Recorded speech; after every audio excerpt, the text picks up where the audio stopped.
I was 18 years old when I inherited a building full of hay and a promise I didn't understand. The October dawn came cold and gray over Millbrook, Montana, painting the Quonset hut in shades of gunmetal and rust. I stood at the chain-link fence with a brass key in my palm, watching my breath plume white in the frigid air.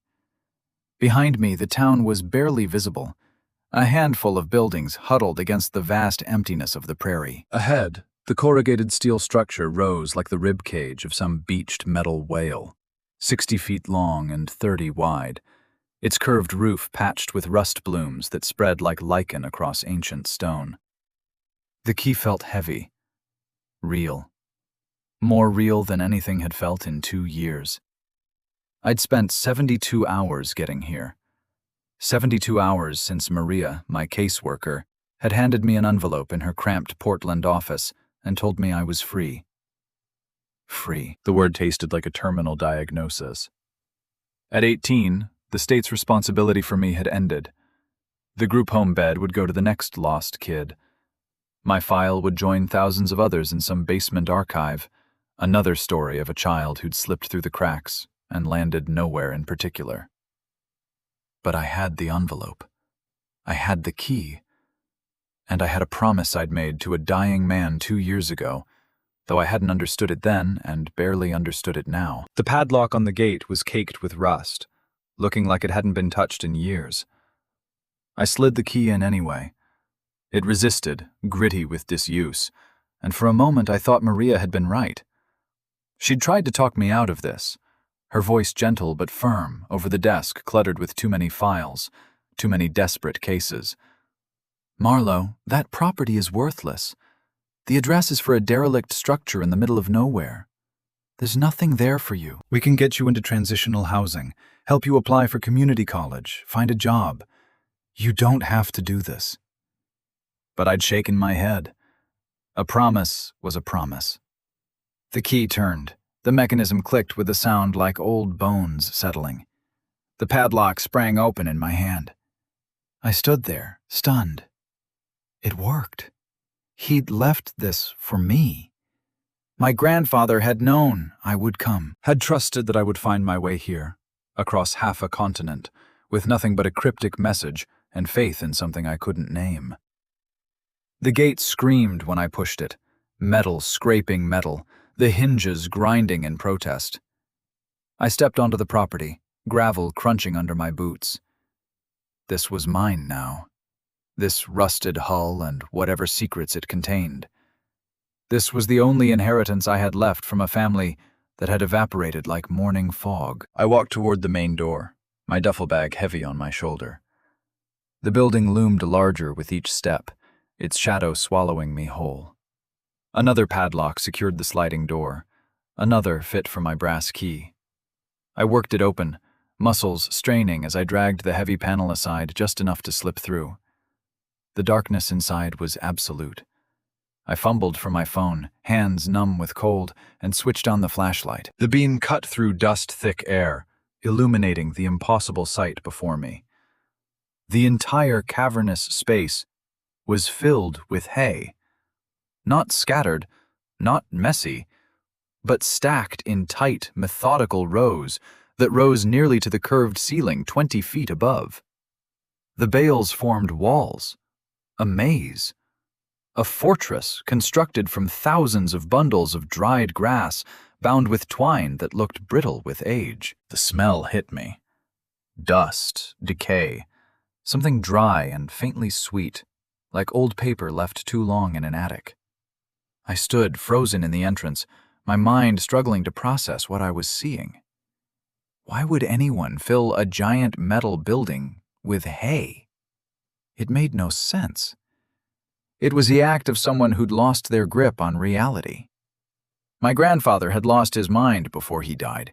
He'd spent his last resources on this monument to insanity, and he'd sent me here to inherit his delusion. I almost turned around right then. Almost slid the door shut behind me, locked it, walked back to town, found the bus station, and disappeared into whatever anonymous life awaited girls with nothing and no one. It would be easier than standing here in the cold dark, confronting the evidence of how broken things had become.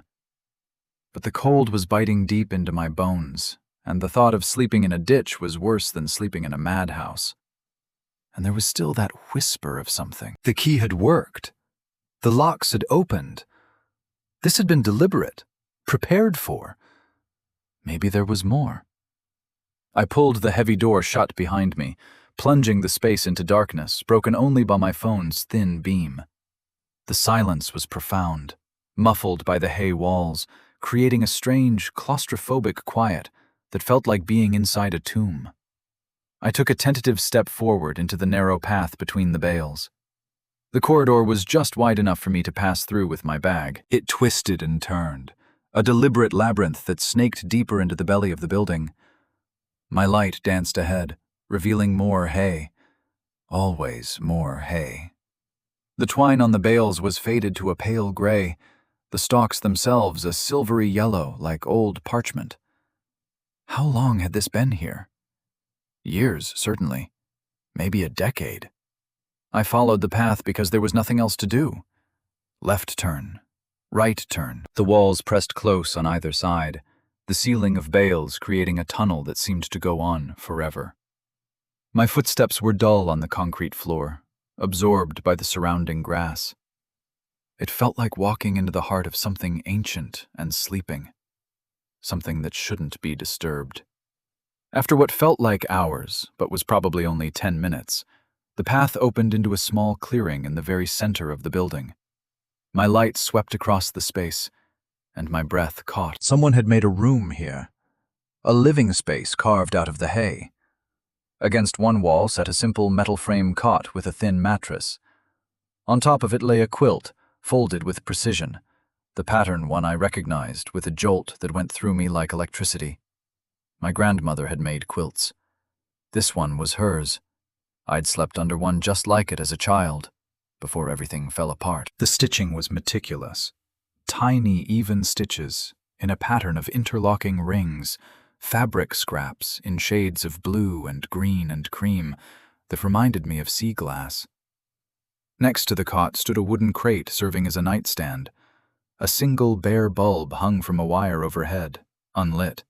Against the opposite wall, a small propane heater sat, silent and cold, and at the foot of the cot, a large, dark green metal footlocker waited like an altar. I dropped my duffel bag. The sound was dull, swallowed by the hay. My hands shook as I reached for the quilt, unfolding it slowly. The fabric was clean, preserved, smelling faintly of lavender and cedar. Grandma's scent. The smell hit me with such force that I had to sit down on the cot, the quilt clutched in my hands, my throat tightening around emotion I couldn't name. She'd been dead 5 years. France had taken her when I was 13, and I'd watched my grandfather crumble in the aftermath, becoming a shadow of the man who'd taught me to identify seedlings by touch alone, who'd filled our tiny Portland apartment with more plants than furniture, who'd loved his wife with a quiet devotion that needed no words. But this quilt was here. He'd brought it here. He'd prepared this space. This wasn't madness. This was deliberate. This was for me. I wiped my eyes with the back of my hand and looked at the footlocker. It was secured with a simple latch, no lock. I knelt in front of it, my heart hammering against my ribs. What was inside? More riddles? More disappointment? Or would this finally give me answers? The hinges creaked softly as I lifted the lid. Inside, the first thing I saw was money. Cash, bundled in neat stacks with rubber bands. I counted quickly, my cold fingers fumbling. $3,000. More money than I'd ever seen in one place. It was a fortune. It was survival. It was a choice. Beneath the money lay a thick manila envelope with my name written across it in my grandfather's shaky script. Marlowe Adelaide. Next to it, a smaller packet, marked in different handwriting, neater, more feminine. Read me first, Marlowe. Grandma's handwriting. My grandmother had written this before she died. I picked up the packet with trembling hands. Inside were 15 pages, covered in her distinctive script, each word carefully formed, the ink slightly faded but still legible. At the bottom of the footlocker I found more treasures: a silver locket on a delicate chain, a leather-bound recipe book, its spine cracked with use, several packets of seeds wrapped in paper and labeled in my grandmother's hand, tomatoes from Marlowe's garden, beans from Grandpa's mother, sunflowers, Iris's star. I sat back on my heels, overwhelmed. This wasn't just a storage space. This was a legacy, a carefully preserved collection of everything they deemed important enough to save, to protect, to pass on to me. I carried my grandmother's letter back to the cot, wrapped myself in her quilt, and turned my phone's flashlight on the first page. My dearest Marlowe Adelaide, if you're reading this, you've found your way home. The words blurred for a moment, but I blinked and kept reading. I'm writing this in the spring of your 13th year. I don't know how much time I have left. The doctors say months, maybe a year if I'm lucky. I'm not afraid of dying, sweet girl. I'm only afraid I won't get to see the woman you'll become. But I know some things. I know you're stubborn, like your grandpa and me. I know you're smart. I know you pay attention when people think you're not watching. I know you have a gift for growing things, for nurturing what wants to live. These are the things that matter. These are the things that will save you when everything else falls away. By the time you read this, you'll have lost us both. I'm sorry for that. I'm sorry you'll be alone.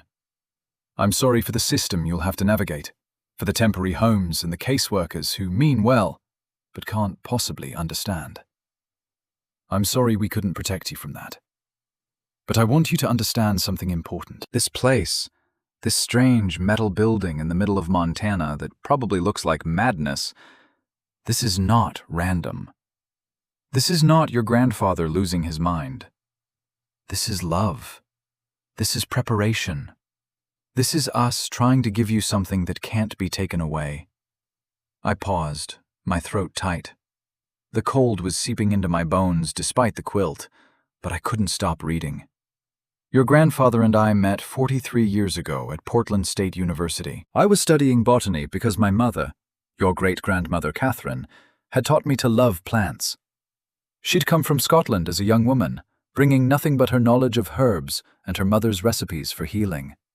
She taught me everything she knew about plants, their Latin names, their properties, how to coax them to grow in difficult soil, how to preserve their seeds for the next generation. When I met Henry, he was cataloging seeds in the university greenhouse. He looked up at me with dirt under his fingernails and hope in his eyes, and I knew I'd found someone who understood. He didn't just see plants as interesting specimens. He saw them as promises. Every seed is a promise, he told me on our third date, a promise that life continues. We spent 40 years keeping those promises together. We traveled to small farms and forgotten corners of the country, collecting heirloom seeds that were disappearing, seeds that had been passed down through families for generations, each one carrying stories and adaptations and genetic resilience that science is only beginning to understand. We built a library of biodiversity, Marlowe, not for profit, not for fame, because someone needed to remember. 6 years ago, a company called AgriCorp approached us. They'd heard about our collection. They wanted to buy it, not to preserve it, but to dissect it, to patent the genetic traits they found useful, to engineer those traits into sterile hybrids that farmers would have to buy new every year. They wanted to take what we'd spent a lifetime protecting and turn it into property, into profit. We refused. That's when things got difficult. They didn't accept our refusal gracefully. They began a campaign of pressure, legal threats, intimidation. They tried to ruin Henry's reputation in academic circles. They manufactured problems where none existed. And then, after I got sick, they got more creative. I turned the page, my hands shaking. They used shell companies and predatory loans to create a massive, fraudulent debt against us. Medical bills from my treatment gave them the opening they needed. By the time we understood what was happening, the trap was already sprung. They were going to take everything. Our apartment, our savings, our collection. They were going to strip us down to nothing and walk away with the seeds we'd spent our lives protecting. So we made a plan. A desperate, audacious plan. We had to make ourselves look poor. Beaten. We had to let them think they'd won while we hid what mattered most. This property was the one thing we'd managed to protect. Henry bought it 20 years ago, long before AgriCorp existed, and put it in a trust structure that made it harder for them to touch. It's not much. Just a few acres of scrubland and this old Quonset hut that some farmer had abandoned decades ago. But it was ours, and it was hidden. We filled this building with hay for two reasons. First, because hay is the perfect insulation. It traps air, slows heat transfer, protects against temperature swings. Second, because it's camouflage. Who looks twice at a building full of hay in Montana?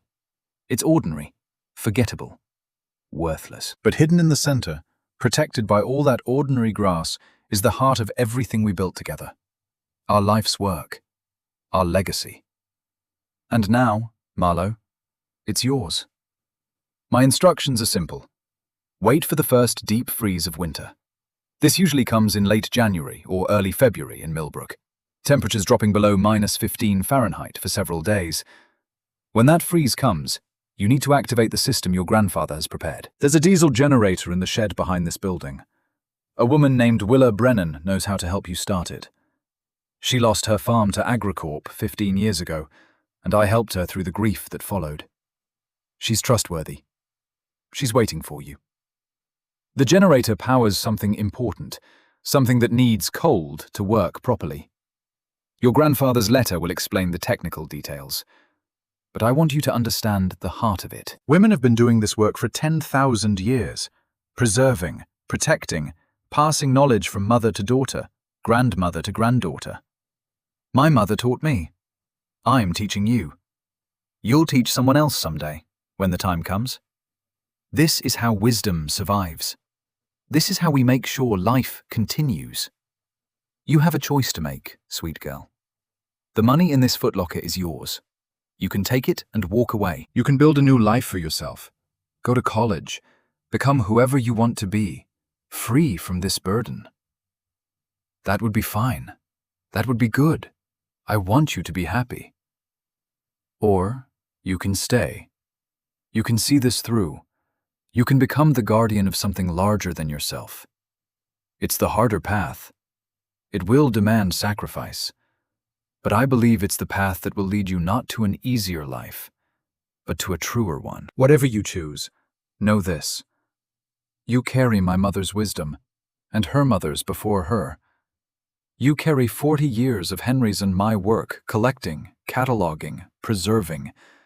You carry love that survives death. You are not alone. You have never been alone. The seeds sleep in the cold, Marlowe. They sleep and wait for the right moment to wake. That's what you're doing too. Sleeping through this hard winter of your life. Waiting for the moment when you'll bloom into who you're meant to be. I believe in you. I believe you have the strength. I believe you'll make the right choice when the time comes. With all my love, across time and distance and the boundary of death itself, your Grandma Iris. I sat in the dark, wrapped in her quilt, clutching the letter. My eyes burned, but I blinked the tears back, breathing slowly until I could think clearly again. She'd known. She'd known I'd be alone, that I'd suffer, that I'd end up here lost and scared and desperate for answers. And she'd tried to prepare me. She'd tried to leave me something real. When I could move again, I picked up my grandfather's letter. 10 pages in his cramped, precise handwriting. The first page was dated 2 weeks before he died. Marlowe, if you're reading this, you kept a promise you didn't understand. That takes courage. Your grandmother was the braver one. She faced death with grace, while I fell apart. After she died, Everything that held me together came undone. I tried to keep going with the work, with the seed collection, with the fight against AgriCorp. But without her, I was only half functional, half alive. They came at me harder after she was gone. New lawsuits, new threats. They knew I was vulnerable, and they pressed their advantage. I couldn't fight them in court. They had armies of lawyers and unlimited money. I had an old man's stubbornness and a promise to your grandmother that I wouldn't let them win.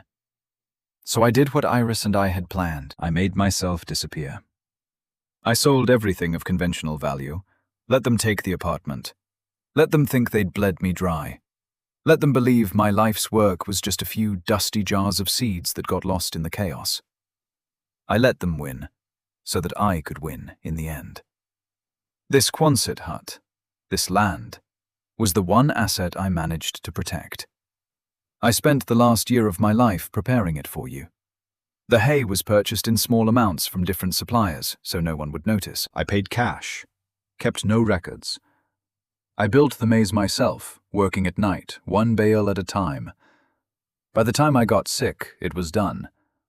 The generator is old military surplus, diesel-powered, designed to run for days without stopping. I've tested it. It works. But it needs maintenance, and it needs fuel. Willa Brennan knows where I've buried 50-gallon drums of diesel around the property. I paid her to help me, and I trust her. More importantly, Iris trusted her. The generator powers the freezer. Deep in the back wall of this building, hidden behind the hay, is a commercial-grade walk-in freezer. Inside that freezer is our seed collection. 847 heirloom varieties, meticulously catalogued, each one preserved at optimal temperature and humidity to remain viable for decades. But here's the critical part. The freezer only works properly in extreme cold. The system I designed uses the natural cold of a Montana winter, amplified by the refrigeration unit, to create perfect storage conditions. The hay insulates the rest of the building, keeping your living space bearable, while the freezer section uses the ambient cold to work more efficiently. It's brilliant, if I say so myself. Iris would have appreciated the elegance. Wait for the deep freeze, Marlowe. You'll feel it. The quality of cold that makes your bones ache, that turns your breath to ice crystals. When that cold comes, start the generator and activate the freezer. You'll understand everything when you see what's inside. I stopped reading and checked the date. He'd written this in October, 2 years ago. 2 weeks later, he was dead. Heart failure, the caseworker had told me gently. Quick, painless. The apartment and his things had been seized for debt. I was placed in a group home, and the state took over my life with its forms and procedures and well-meaning attempts to process my grief into something manageable. But he'd left me this: instructions, a plan, a choice. I kept reading. AgriCorp will come for you. They'll offer you money, probably a lot of it. They'll seem reasonable, professional, concerned for your welfare. They're good at seeming like the rational adults in the room. Don't be fooled. They want the seeds because they represent genetic diversity that's been wiped out everywhere else. They want to patent that diversity, own it, make it illegal for farmers to save seeds the way humans have done for 10 millennia. They want to turn the commons into private property. They want to make sure no one can grow food without paying them first. That's not paranoia, Marlowe. That's business. That's how they operate. You have 2 choices. You can take the money I've left you, and whatever AgriCorp offers, and walk away. Build a normal life. Go to college. Be free of this burden. No one would blame you. You're 18. You deserve a life of your own. Or you can stay. You can protect what your grandmother and I built. You can become the guardian of these seeds, this knowledge, this legacy. It won't be easy. It will be cold and lonely and hard. You'll face mockery and pressure and doubt. But if you choose this path, you'll be part of something that matters, something that will outlive all of us. The choice is yours, Marlowe Adelaide Cole. I trust you to make it. One last thing. There's a USB drive in the bottom of the footlocker. Your grandmother hid it there before she died. I don't know what's on it. She said it was insurance, that I shouldn't look unless I had to. I never looked. Maybe you'll need it. Maybe you won't. But it's there if you do. I love you. Iris loved you. We're both with you, in the way that the dead can be with the living. In memory. In legacy. In the work that continues. Your grandfather Henry. I've set the letter down and looked at the footlocker. Sure enough, taped to the inside of the lid was a small USB drive in a plastic bag. I peeled it off carefully and held it up to the light.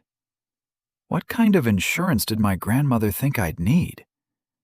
The cold was getting deeper now, settling into the building like a living thing. I needed to set up the propane heater, figure out how it worked, get some warmth going before hypothermia set in. But first, I dug deeper into the footlocker and found the other items my grandmother had left. The silver locket opened to reveal two tiny photos. On one side, a young woman with dark hair and strong features, my grandmother at maybe 20, her eyes bright with determination. On the other side, my grandfather, equally young, grinning at the camera with dirt on his face and hope in his expression. They looked impossibly young, impossibly happy. The recipe book was heavy, its pages yellowed with age. I opened it randomly and found not just recipes, but notes, observations, remedies. Chamomile tea with honey for anxiety, elderberry syrup for immune support, lavender sachets for restful sleep. Each entry was dated and annotated with observations. This worked for Margaret after her husband died. Linda's daughter responded well to this dosage. 3 Harper sisters all prefer this preparation method. I turned to the back of the book and found a list, 12 names and addresses, all in Montana. A note in my grandmother's handwriting. Sisters in the work. They'll help Marlo if she asks. The first name on the list was Willa Brennan, Millbrook Garage, Main Street. I was not as alone as I'd thought. The seed packets at the bottom of the footlocker were wrapped in paper and sealed with tape that had yellowed with time. Each one was labeled in my grandmother's careful script. I recognized some of the varieties from evenings in their Portland apartment, watching them catalog and package seeds by lamplight while they told me stories about where each one came from. This tomato from a farmer in Tennessee who'd saved it for 6 generations. These beans from Grandpa's mother, who'd brought them from Ireland in a coat pocket. This squash from a Hopi woman who'd traded for a bag of wheat seeds my grandparents had collected in Kansas. Every seed was a story. Every story was a thread connecting people across time and distance, a living archive of human relationship with the land. And now it was mine, to protect or abandon. I looked around the small room carved from hay, this sanctuary my grandfather had built in his grief and desperation. The quilt from my grandmother, the letters that had waited years for me to read them, the money that represented freedom or commitment, depending on how I chose to use it. The USB drive with its unknown insurance. Outside this hay fortress, Agricorp was waiting. Legal threats, financial pressure, professional manipulation. They would come for me the same way they'd come for my grandparents. And I had no illusions about my ability to fight a massive corporation at 18 with no resources and no support. But I had something they didn't expect. I had patience, learned from watching seeds germinate. I had stubbornness, inherited from 2 people who'd spent 40 years refusing to give up. I had a community of women I hadn't met yet, but who were waiting, connected by my grandmother's careful cultivation of relationships over decades. I had a promise to keep. I pulled the quilt tighter around my shoulders and made my decision in the cold, dark center of that metal building. I would stay. Not because I was brave or certain or ready, but because walking away would mean their deaths had been for nothing. It would mean 40 years of work erased. It would mean I'd chosen the easy lie over the hard truth. My grandmother had written about preserving, protecting, passing on wisdom from one generation to the next. She'd trusted me to understand. She'd trusted me to be strong enough. I would try not to fail her. The sound of an engine outside shattered my thoughts. Headlights swept across the hay walls, visible through tiny gaps in the structure. My heart hammered against my ribs as I scrambled to my feet, nearly dropping my phone. A vehicle was pulling up to the gate. At this hour, on my first night here. I moved to a gap in the hay and peered out into the darkness. A black SUV sat idling at the fence, its headlights illuminating the rusted gate and padlock. On the driver's door, partially visible in the reflected light, was a logo I recognized from documents in my grandfather's papers. AgriCorp. They knew I was here. Already. My grandfather had warned me they'd come, but I hadn't expected it to be tonight, within hours of my arrival. How did they know? How were they watching? The driver's door opened. A man stepped out, tall and professional in a dark coat. He stood looking at the Quonset hut, his breath visible in the cold air, his posture relaxed but alert. He made no move to approach, just observed, assessing, calculating. Then he pulled out a phone, made a brief call I couldn't hear, and got back in the SUV. The vehicle backed up, turned around, and drove away into the Montana night, its taillights disappearing down the rutted road. I stood, shaking in the darkness, my grandmother's quilt clutched around me like armor. They were watching. They knew I'd arrived. And tomorrow, or the next day, or soon, they would come to make their offer. To seem reasonable and concerned and professional, while they tried to take everything my grandparents had died protecting. But tonight, I was alone with my choices. Tonight, I had the letters, and the quilt, and the seeds, and the money. Tonight, I had time to prepare. I went back to the footlocker and counted the money again. $3,000. Enough to survive for a few months if I was careful. Enough to buy fuel and food and time. I tucked the cash back into the locker along with the USB drive, the locket, and the letters. I put the recipe book aside to read later, and I carried the seed packets to the cot, spreading them out on the quilt like tarot cards showing possible futures. Tomatoes, beans, sunflowers, squash, corn.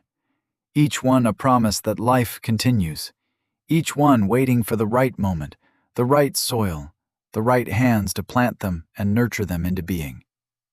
I was 18 years old, alone in a metal building in Montana, surrounded by hay and history and the weight of legacy. I had no idea how to fight a corporation, or run a generator, or protect 800 varieties of seeds through a Montana winter.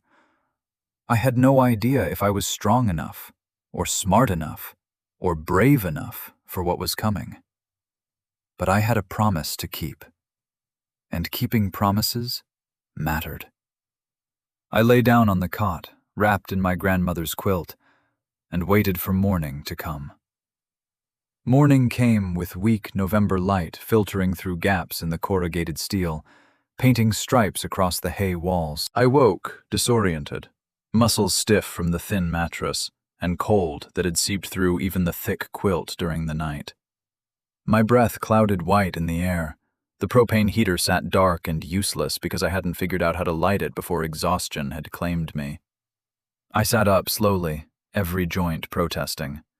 My phone showed 6:15 in the morning and a battery down to 30%. No service, of course.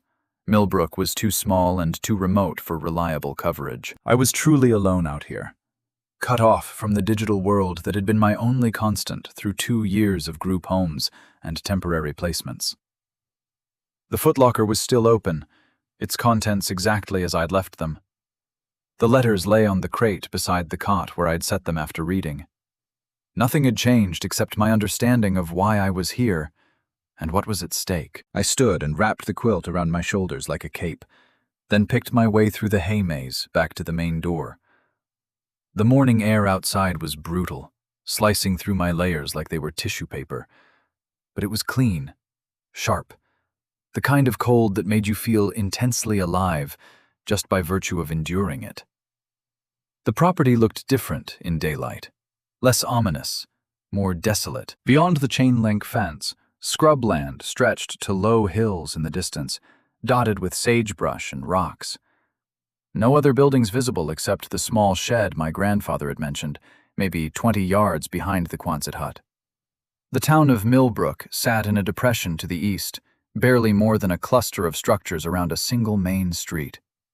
I could see my breath, could feel my fingers going numb already. I needed to get the heater working, needed warmth, needed to establish basic survival before anything else.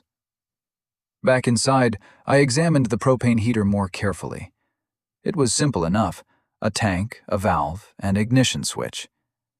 I found a partial tank of propane behind the cot, connected it with hands that fumbled in the cold, opened the valve slowly.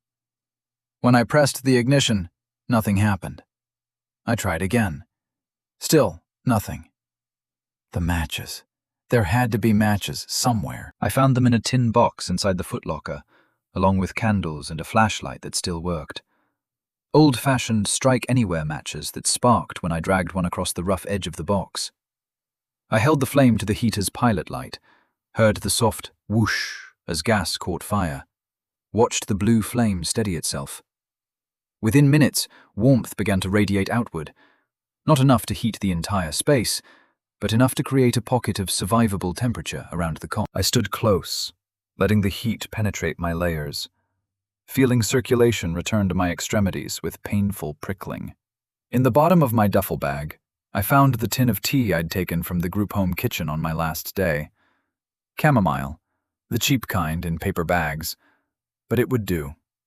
I had no kettle, no stove, no way to boil water, but I did have the propane heater and my metal water bottle. I filled the bottle from the gallon jug I'd bought at the last bus stop, set it carefully on top of the heater's metal housing.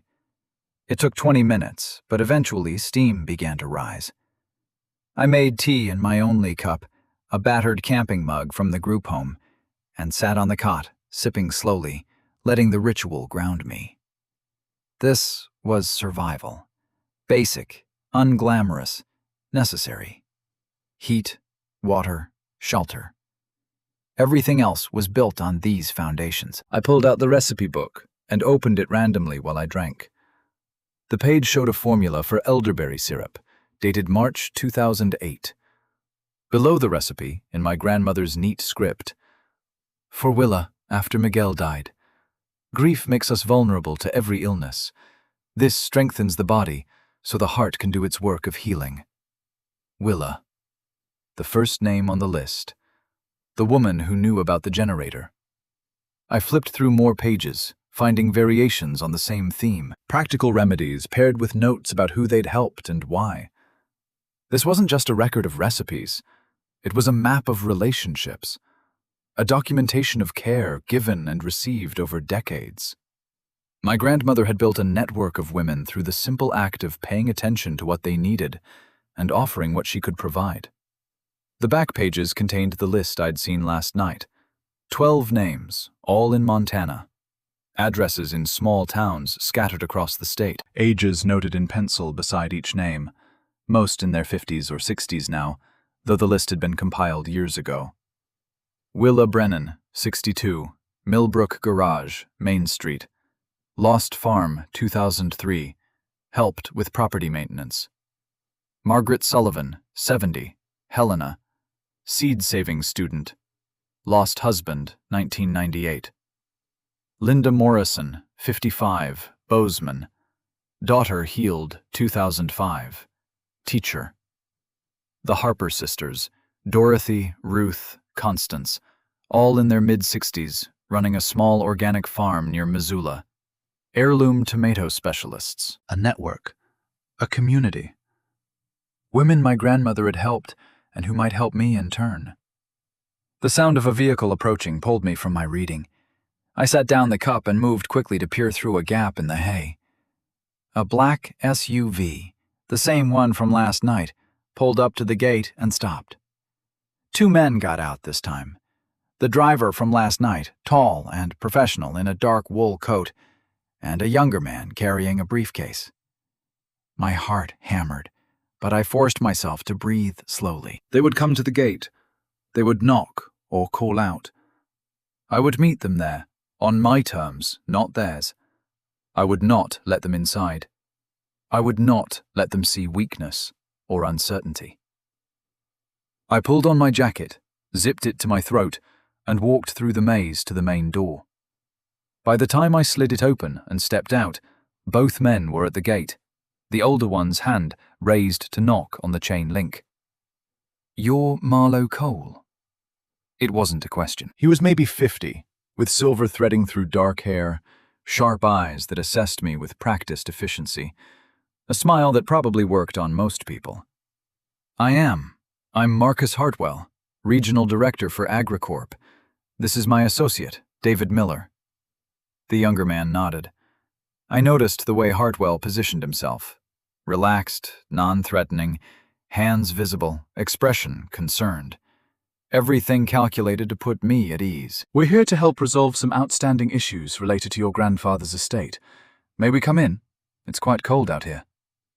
"I'm fine where I am. What issues?" A flicker of something crossed his face. Annoyance, maybe, at not getting immediate compliance. But the smile stayed in place. "Your grandfather had significant debts at the time of his death. We've been patient, understanding the circumstances. But now that you've reached your majority, we need to discuss settlement options." "My grandfather's debts were fraudulent. I've read his papers." The smile tightened. "Miss Cole, I understand you're young, and this is overwhelming. But the legal facts are clear. AgriCorp holds legitimate claims against the estate. However, we're not here to be adversarial. We want to help you move forward with your life." He paused, letting that sink in, then continued. "We're prepared to make a very generous offer. $50,000, cash, to settle all claims." "You'd be free of debt, free to leave this place, free to start fresh somewhere with opportunity. At your age, with that kind of capital, you could go to college, travel, build a real future." I looked at him steadily, keeping my face neutral. "You want the seeds." Another flicker, this one harder to read. Surprise that I knew? Calculation about how to proceed? "Your grandfather had a collection of biological material. Seeds, yes. We're interested in preserving that collection for research purposes. Agricultural science benefits everyone, Miss Cole. New crop varieties that can withstand drought, resist disease, feed growing populations. This is important work. By patenting what you find and making farmers buy it every year, that's an oversimplification. Agricultural biotechnology is complex." "I'm sure it is, but the answer is no. I'm not selling." The smile disappeared entirely. Hartwell's expression went cold, professional, the mask dropping away to show the calculation beneath. "You're very young to be making decisions with such serious consequences. This property is worth nothing. This building is a liability. You have no income, no support system, no prospects. Winter is coming, Miss Cole. Montana winters are brutal. You're not prepared for what's ahead. My grandmother was 19 when she started her apothecary business in Portland. I'll manage." He blinked, genuinely surprised this time. The younger associate shifted, uncomfortable. Hartwell recovered quickly, but I'd seen it. The moment when he realized I wasn't going to be the easy mark he'd expected. "We'll be in touch. When you've had time to think about this more clearly, you'll see we're offering you a way out of an impossible situation." "I appreciate your concern, but I won't be selling. Thank you for stopping by." I turned and walked back toward the Quonset door, feeling their eyes on my back every step. I didn't look back, didn't let them see any uncertainty. Only when I'd slid the door shut and was back in the dim interior did I let myself shake, adrenaline flooding through me like poison. They would come back. That was just the opening move. Next time the offer would be higher, or the threats more explicit. But I'd made my position clear. I hadn't folded immediately, hadn't shown them the scared 18-year-old girl they'd expected to manipulate. I returned to the warmth of the heater and forced myself to breathe normally. One challenge faced. More coming. But for now, I'd held my ground. The rest of the morning I spent exploring the property. Behind the Quonset hut, I found the shed my grandfather had mentioned. A smaller structure, maybe 10 feet by 12, with a rusted corrugated roof and walls that had seen better decades. Inside sat the generator, exactly as described, a massive military surplus diesel engine that looked like it belonged on a battleship, covered in rust and cobwebs, but fundamentally solid. I didn't touch it. I had no idea how to start it, and I knew from the letters that I needed Willa's help for that. But seeing it there, real and present, made the plan more concrete. This was the machine that would activate the freezer. This was how I would protect the seeds through winter. Past the shed, the land opened into a flat area that had clearly once been cultivated. Even through the weeds and wild grasses, I could see the ghost of garden rows, the remains of irrigation channels, stakes that had held up tomato plants or bean trellises long ago. Closer examination revealed markers, weathered but still legible. Small painted stones placed at the head of each row. Iris's Medicine Garden, 1985. The year I was born. My grandmother had been pregnant with my mother when she'd planted this garden. Had she known, tending these rows, that she was creating something her granddaughter would find decades later?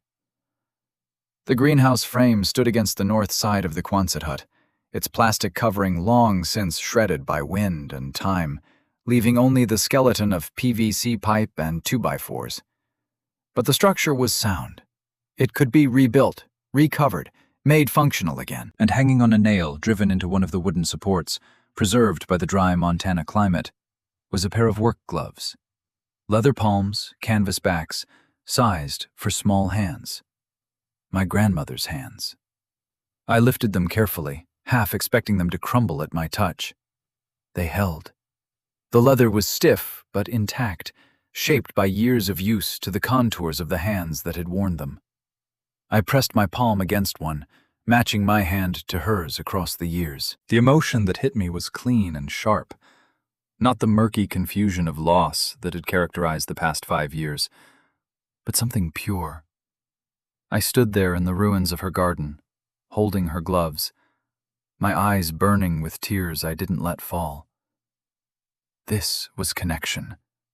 This was the beginning of understanding what I'd inherited.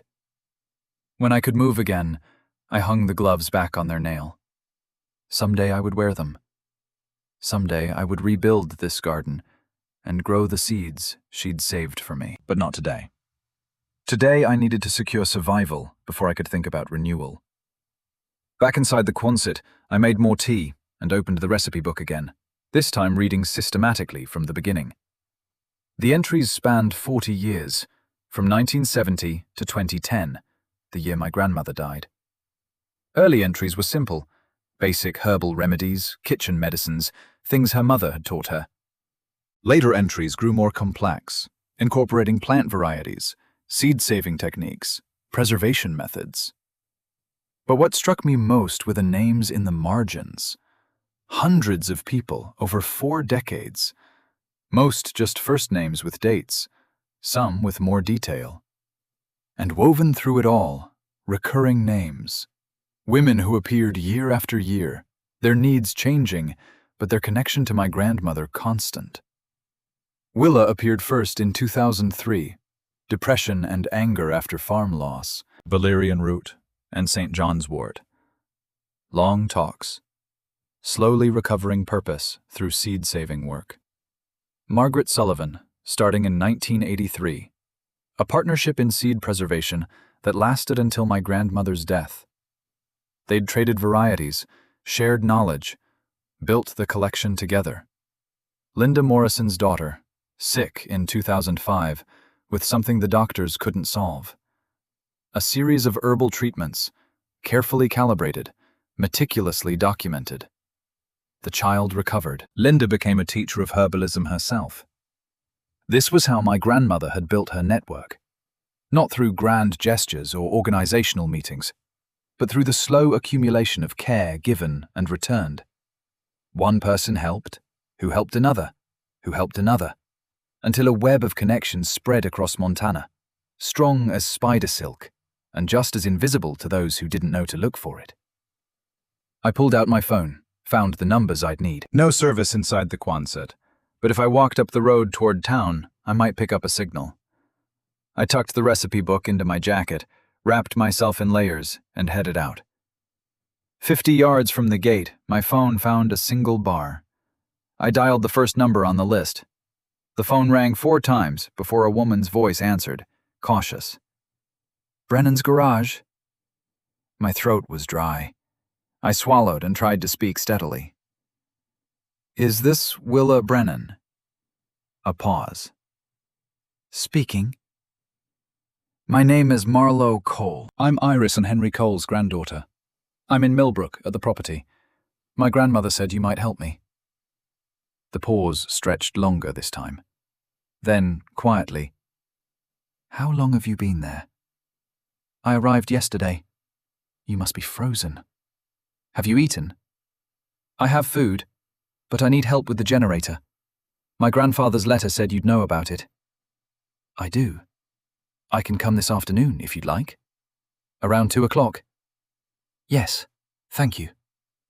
"Marlo." Her voice softened. "I've been waiting for you." "Your grandmother, she told me you'd come eventually. Said you were stubborn like her. I don't know if I am, but I'm here. That's enough. I'll see you at 2. The call ended. I stood on the cold road, watching my breath plume, feeling something shift in my chest. I wasn't completely alone. Someone had been waiting. Someone my grandmother had trusted, who would help. I made 2 more calls before the cold drove me back inside. Margaret Sullivan's number went to voicemail, and I left a brief message. Linda Morrison answered on the second ring, her voice warm and immediate. "Marlo Cole. Lord, I hoped you'd find your way there. Your grandmother used to talk about you all the time. She was so proud. Are you managing all right?" "I'm figuring it out. If you need anything, and I mean anything, you call me. I'm in Bozeman, so not close, but I can be there in a few hours if you need help. Your grandmother saved my daughter's life. I don't forget that. There's going to be a company, Agricorp. They already came once." A sharp intake of breath.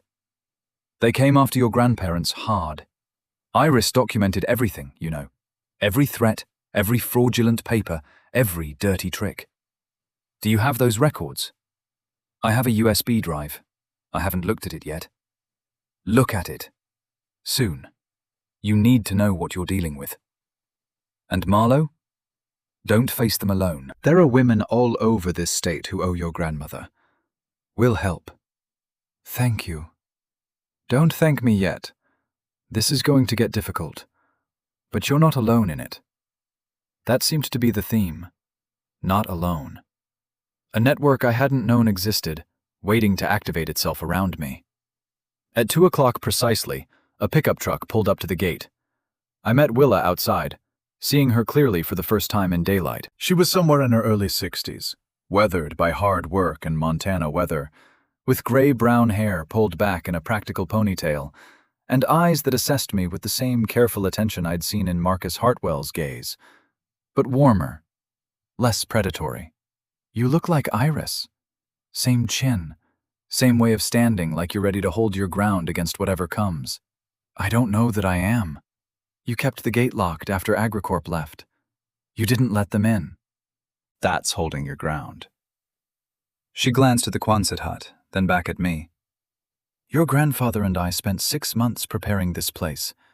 I helped him move the hay, set up the generator system, bury the fuel drums. He paid me cash for the work, and I was grateful. I needed money after losing the farm. But it was more than a job. It was a promise to Iris." "What happened to your farm?" Her expression hardened.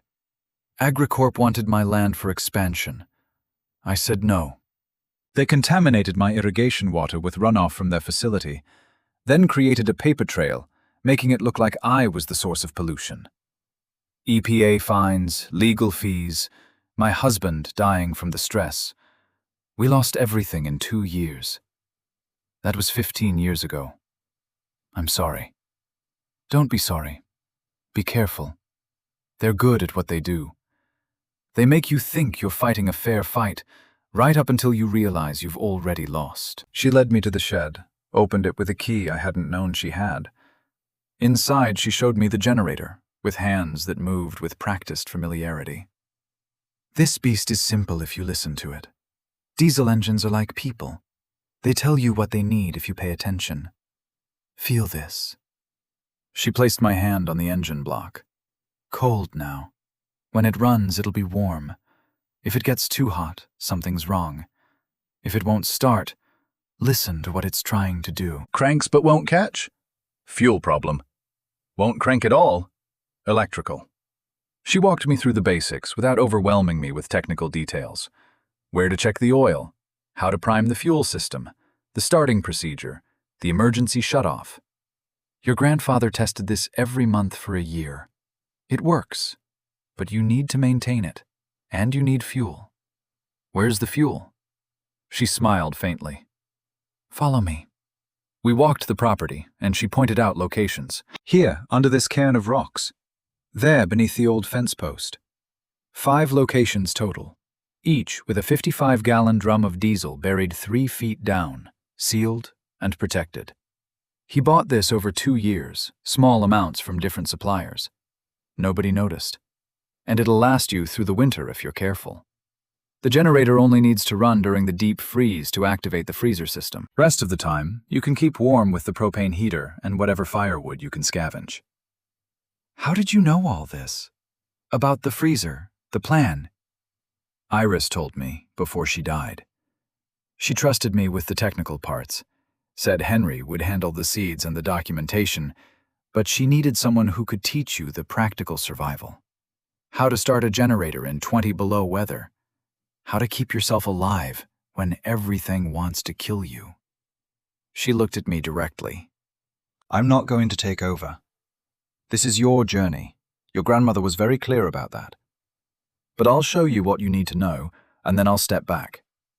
You'll handle it yourself, or you won't. But either way, it needs to be your choice. Your work.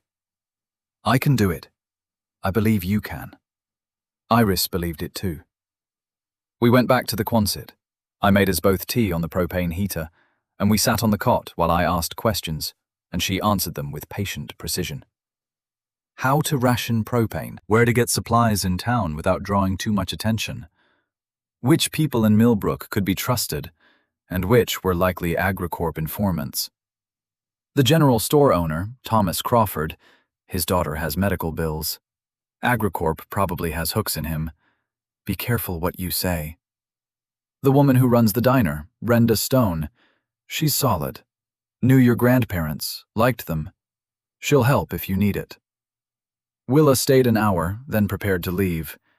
At the door, she paused. One more thing. Your grandmother kept journals. Not just the recipe book. Personal journals, daily observations. Henry hid them somewhere in here. I don't know where, but she mentioned them before she died. Said you'd need to read them when the time was right. Said they'd teach you what you needed to know. Where would he hide them? That's for you to find. Iris was specific about that. You'll know when you're ready. After Willa left, I searched. Methodically, carefully, examining every corner of my small living space, every crate and container. I found nothing. But maybe that was the point. Maybe I needed to understand more before I could see what was hidden in plain sight. The afternoon faded into evening. I ate from my dwindling supplies, granola bars and jerked meat, nothing that needed cooking. I read more of the recipe book by the light of candles, learning the language my grandmother had used to document care across decades. When full dark came, I pulled out my laptop. The battery was at 70%, and I had no way to charge it out here. But I needed to see what was on the USB drive. Needed to understand what insurance my grandmother had left me. The drive contained 4 folders: victims, contracts, internal memos, legal documentation. I opened victims first. Inside were 47 files, each named for a person or family. I opened the first one randomly. Michael and Susan Patterson, Colorado. The file contained photographs of a farm, scanned newspaper articles about foreclosure, copies of loan documents, and a detailed timeline showing how Agricorp had used shell companies to manufacture debt and force a sale. I opened another. James Riley, Kansas. Same pattern. Predatory loans, manufactured violations, EPA fines based on false evidence, legal fees that accumulated until the family had no choice but to sell. 47 families. 47 variations on the same predatory scheme. My grandparents were just 2 more entries on a list that stretched across agricultural states from Montana to Texas. The contracts folder showed the mechanisms: shell company paperwork, loan agreements with interest rates that ballooned after initial periods, environmental violation notices that appeared after Agricorp contaminated the properties themselves, then blamed the farmers. Internal memos was the most damning. Equal emails between Agricorp executives discussing target properties, strategies for acquisition, explicit acknowledgement that they were creating debt rather than buying legitimately. One email from 2008 about my grandparents specifically. Coal seed collection represents significant genetic IP value. Recommends standard acquisition protocol. Subject is elderly and likely vulnerable post-spouse death. My grandmother had been alive when they wrote that, but dying. They'd been planning to exploit my grandfather's grief before she was even in the ground. The legal documentation folder contained affidavits my grandmother had collected. Farmers willing to testify about Agricorp's practices, expert witnesses, financial forensics showing the shell company structures. Everything needed to build a case, if anyone had the resources to bring it. This was the insurance. Not just documentation of what happened to my grandparents, but proof of a pattern spanning a decade and affecting dozens of families. Evidence that could destroy Agricorp's reputation, expose their practices, potentially lead to criminal charges. My grandmother had been building a legal weapon while she died. She'd seen what was coming and prepared the ammunition for a fight she knew she wouldn't live to join. I closed the laptop, hands shaking. This changed everything. I wasn't just protecting seeds. I was carrying evidence that could bring down a corporation, which meant I was more dangerous to them than they'd realized when Hartwell made his polite threats this morning. Sleep didn't come easily that night. I lay under my grandmother's quilt, listening to wind rattle the metal walls, thinking about 47 families and a woman who'd documented injustice with the same meticulous care she'd documented herbal remedies. Every seed is a promise that life continues. Every piece of evidence was a promise that justice might. The next morning, I called Margaret Sullivan again. This time she answered. Marlo Cole. I've been hoping you'd call. Iris told me years ago that you'd need help someday. What can I do? I explained briefly about the property, the seeds, Agricorp's visit. Margaret listened without interrupting. Can you come here? I asked. I have questions, and I don't know who else to ask. I can be there in 3 days. I'm in Helena, so it's a bit of a drive. But Marlo, you should know, there are others who want to help too. Your grandmother built a network. We've been waiting. How many others? Margaret laughed softly. You can't count networks in numbers, honey. But you're not alone. Let me make some calls. Over the next week, they came. First Margaret, driving down from Helena in a battered sedan, bringing with her 30 years of seed-saving expertise and fierce loyalty to my grandmother's memory. She was 70, but moved like someone 20 years younger, her hands still strong from gardening, her eyes sharp behind steel-rimmed glasses. Linda Morrison came from Bozeman 2 days later, bringing her daughter Rachel, now a healthy 25-year-old, studying agricultural science because my grandmother's herbs had saved her life when she was 12. Linda was warm, where Margaret was brisk, emotional, where Margaret was practical. But both carried the same intensity of purpose. The Harper sisters, Dorothy, Ruth, and Constance, drove together from Missoula, 3 women in their 60s who finished each other's sentences and brought casseroles, blankets, and stories about trading tomato seeds with my grandmother at farmers markets across Montana. They gathered in the Quonset hut on a Saturday in mid-November. 7 women, ranging in age from 25 to 70, sitting on hay bales and crates around my small living space, drinking tea I made on the propane heater, sharing memories of Iris Cole.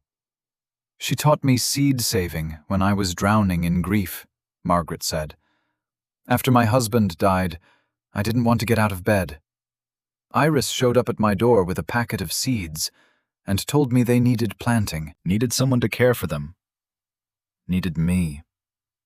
I got up because of those seeds. My daughter was dying," Linda added. "The doctors said there was nothing more they could do. Iris came with herbs and knowledge and stubbornness. She sat with Rachel every day for 2 weeks, adjusting the remedies, watching, listening. When Rachel recovered, the doctors called it spontaneous remission. I called it miracle, but Iris called it patience.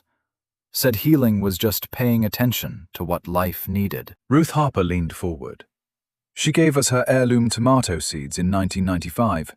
Said she'd gotten them from a woman in Tennessee who'd saved them for 6 generations. We've grown them every year since. Sold plants and seeds at our farm stand. Gave them away to anyone who asked. Do you know how many gardens across Montana have those tomatoes now? Hundreds, maybe thousands. That's legacy." They talked for hours while I listened, learning about my grandmother through the spaces between their words. She'd been patient and fierce, gentle and stubborn, generous with her knowledge, but protective of what needed protecting. She'd built this network, person by person, seed by seed, remedy by remedy, over 40 years of quiet, consistent care. And now they were here because she'd told them I would need help. Because she'd trusted them to show up when called. Because networks built on mutual care don't dissolve when the person who wove them dies. They persist, adapt, find new centers. "We need to organize," Margaret said finally. "AgriCorp will escalate. They always do. Marlowe needs support, financial, legal, practical. We need to activate the whole network, not just those of us who could drop everything and drive here today. I can reach out to the women on Iris's list," Linda offered. "Most of them I know at least by reputation. We can create a phone tree, coordinate resources." Rachel spoke up, her voice quiet but certain. "I'm in graduate school, studying agricultural law and policy. I can research AgriCorp's vulnerabilities, help build a legal strategy. Pro bono, obviously." The Harper sisters exchanged glances, some silent communication passing between them. "Our farm isn't huge, but we have savings," Constance said. "We can contribute financially, for legal fees, supplies, whatever's needed." I felt overwhelmed by the sudden mobilization of resources I hadn't known existed. These women, some I'd just met, some whose names I'd only read in a recipe book, were committing time, money, expertise to protect my grandparents' legacy. To protect me. Why? The question slipped out before I could stop it. "Why are you doing this?" Margaret looked at me steadily. "Because Iris asked us to. Because this matters. Because we're not going to let AgriCorp take one more family's legacy, one more seed collection, one more piece of our agricultural heritage. And because you're 18 and alone and brave enough to stay when you could have run. That deserves support." Before they left that evening, each woman brought something from her vehicle. Warm clothes that didn't fit them anymore but would fit me. Food that wouldn't spoil in the cold. Firewood scavenged from their own supplies. A better sleeping bag. Wool socks. Practical love in practical forms. Margaret handed me a check for $500. For supplies. Don't argue. Iris would have done the same. Linda pressed a card into my hand. My cell number. Call anytime, day or night. I mean that. Rachel gave me a flash drive, research on AgriCorp I've compiled for a class project. It might be useful. The Harper sisters left me with 3 jars of homemade jam and a promise to return when I needed them. After they'd gone, I sat alone in my small space, surrounded by evidence of care. My throat tightened, but I breathed slowly, letting gratitude settle into my bones. I carried a strength not my own. I was part of something larger, older, more resilient than I'd known. The weather turned as November deepened into December. The cold became serious, purposeful, the kind that killed rather than merely discomforted. I worked odd jobs in town when I could. Washing dishes at Brenda's diner, stocking shelves at the general store. Anything that paid cash and didn't ask too many questions. Thomas Crawford at the store watched me with eyes that calculated and assessed, and I remembered Willa's warning. He was compromised, beholden to Agricorp through his daughter's medical debt. I kept my head down and my mouth shut around him. Brenda was different. She'd known my grandparents, remembered my grandmother coming into the diner with plant books, sitting in the corner booth making notes, drinking endless cups of coffee while she worked. She gave me free meals more often than she charged me, waved away my protests. "Your grandma would sit right there," she said, gesturing to the booth by the window. "Every Tuesday morning for 10 years. We talked about gardens, about her seed work, about life. She was good people. You need anything, you ask." The money from the footlocker, combined with Margaret's check and my meager wages, stretched further than it should have because of this network of care. I bought diesel for the generator from a supplier in the next town over, paying cash, small amounts that wouldn't draw attention. I stockpiled food, warm clothes, firewood. I prepared. And I watched for Agricorp. They were watching me, too. I'd see the black SUV parked on the access road, someone inside with binoculars. I'd notice people in town who didn't belong, asking questions. Thomas Crawford always found excuses to talk to me when I came into the store, asking how I was managing, whether I'd reconsidered selling the property, whether I needed help with anything. I smiled politely and said nothing useful, but I knew the information was flowing back to Hartwell. Knew they were building a picture of my vulnerabilities, looking for pressure points. In mid-December, I found the journals. I'd been reading the recipe book again, when I noticed the binding was thicker than it should be. Closer examination revealed a false back cover. Peeling it away carefully, I discovered a small cavity. Inside were 3 pocket-sized notebooks, their covers worn soft with age. My grandmother's journals. The first entry was dated January 1970, just after she'd met my grandfather. The last entry was October 2010, 2 weeks before she died. I read them over 5 days, rationing the experience, not wanting it to end. They weren't daily entries. She'd written irregularly whenever something seemed important enough to document. But what emerged was a portrait of a woman who'd seen clearly, thought deeply, cared fiercely. Whole sections dealt with seed-saving techniques, plant observations, remedies, and their results. But interspersed were reflections on life, on marriage, on work that mattered in a world that undervalued it. One entry from 1985 struck me particularly hard. Marlo Adelaide was born today. My daughter is exhausted and happy. I held my granddaughter and felt the weight of generations. My mother taught me. I taught my daughter. Someday she'll teach Marlo. This is how knowledge survives. Not in books, though books help, but in the transmission from one pair of hands to another, from one woman's garden to the next. Another entry from 2003, after Willa lost her farm. Agricorp is a cancer in the agricultural system. They consume and convert, turning living farms into dead property, living seeds into dead patents. The network I'm building, these women who save seeds, who grow food, who remember how, they're the immune response.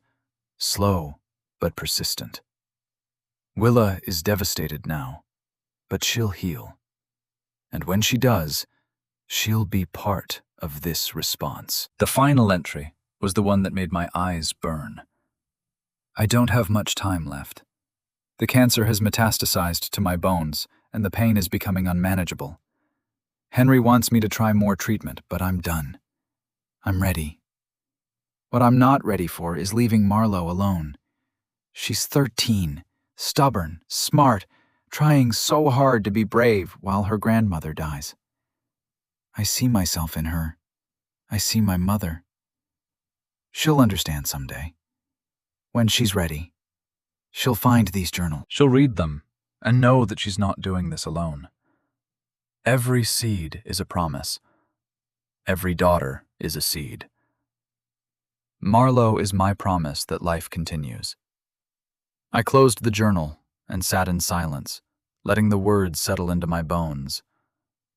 I was not just Marlo Cole, orphaned at 18, struggling to survive a Montana winter. I was part of something ancient and ongoing. A seed my grandmother had planted, waiting for the right conditions to germinate. Christmas came and went unmocked, except for a care package that arrived at the general store addressed to me. Inside, warm socks from the Harper sisters, a better flashlight from Margaret, herbal tea from Linda, a check for $300 from Willa with a note saying, "For fuel, you'll need it." I spent Christmas alone in the Quonset, reading the journals by candlelight, feeling less alone than I'd felt in years. The forecast changed in early January. A polar vortex was building over Canada, expected to drop into Montana by the 15th. Temperatures predicted at -25 Fahrenheit, possibly colder with wind chill. 3 days of sustained, deep freeze. This was it. The window my grandfather had told me to wait for. The moment when the freezer system could be activated, when the seeds could be secured at optimal temperature. I called Willa. She came that evening, and together we went over the procedure one final time. Start generator. Let it warm up for 30 minutes. Throw the main breaker to activate the freezer unit. Monitor temperature. Keep generator fueled. Wait for the freeze to stabilize everything. The seeds have been dormant for 2 years, she said, since Henry died. They're still viable. The hay insulation kept temperature swings minimal, and the sealed containers helped. But they need proper cold storage now. This freeze is perfect timing. What if something goes wrong? Then you fix it. That's all you can do. But Marlo, you've come this far. You've held off AgriCorp, built community, prepared yourself. You can do this. January 15th arrived with a sky the color of dull iron and wind that felt sharp enough to flay skin. I started the generator at 4 in the afternoon before the worst cold hit. It coughed, resisted, fought me. I primed it again, adjusted the choke, pulled the starter cord with every ounce of strength I had. It caught, roared, filled the frozen air with noise and exhaust and heat. I let it run for 40 minutes to be safe, checking oil pressure, listening to its rhythm, making sure everything sounded right. Then I went inside and threw the main breaker. The single bulb in my living space flickered to life. Somewhere in the back of the building, I heard a different sound, the hum of refrigeration equipment activating. I navigated the hay maze to the back wall, pulling away the bales I'd marked weeks ago in preparation. The industrial freezer door emerged from behind the hay, exactly where it should be. I pulled the handle. The door resisted, vacuum seal fighting me, then gave way with a sucking sound. Cold air rolled out, colder than the ambient temperature, sterile and dry. I stepped inside with my flashlight, my breath instantly frosting in the beam. The room was maybe 10 feet by 10 feet, lined with stainless steel shelves. On those shelves sat hundreds of glass jars, each one sealed and labeled, each one containing seeds. I walked closer, reading labels in my grandmother's and grandfather's handwriting. Cherokee Trail of Tears beans, Mortgage Lifter tomatoes, Hidatsa Shield Figure squash, Bloody Butcher corn. Each variety had a name, a story, a lineage stretching back generations or centuries. 847 varieties, my grandfather had written. Here they all were. A library of biodiversity, a bank of resilience. 40 years of careful collecting and preservation. In the center of the room, on a small metal table, sat a wooden box and an envelope.